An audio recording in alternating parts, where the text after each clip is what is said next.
Trending star, real trending star बोलने में और करने में बहुत अंदर होता है। Real trending star. Bhojpuri film industry से बहुत बड़ी खबर आ रही है दोस्तों। भोजपुरी के ट्रेंडिंग स्टार खेसारी लाल यादव जी का 2 दिन के बाद में गाना आने वाला है। जी हाँ दोस्तों, खेसारी लाल यादव के राइटर अखिलेश कश्यप लाइव आकर बताते हैं कि खेसारी भैया का 2 दिन के अंदर ही गाना आने वाला है। जो लोग सोच रहे थे कि खेसारी लाल यादव 3 साल तक गाना नहीं गाएंगे, वो लोग चौंक जाएंगे इस खबर को सुनकर कि खेसारी लाल का 2 दिन के बाद में गाना आने वाला है।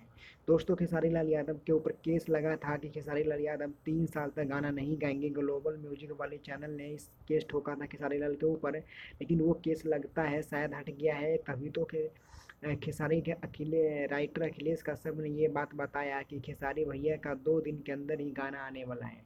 दोस्तों, आप क्या कहना चाहते हैं? अगर आप खेसारी के फ़ैन हैं तो इस वीडियो को लाइक करें और चैनल को सब्सक्राइब करें, क्योंकि आपके लिए बहुत बड़ी खुशखबरी है कि खेसारी लाल का गाना बहुत जल्द आने वाला है।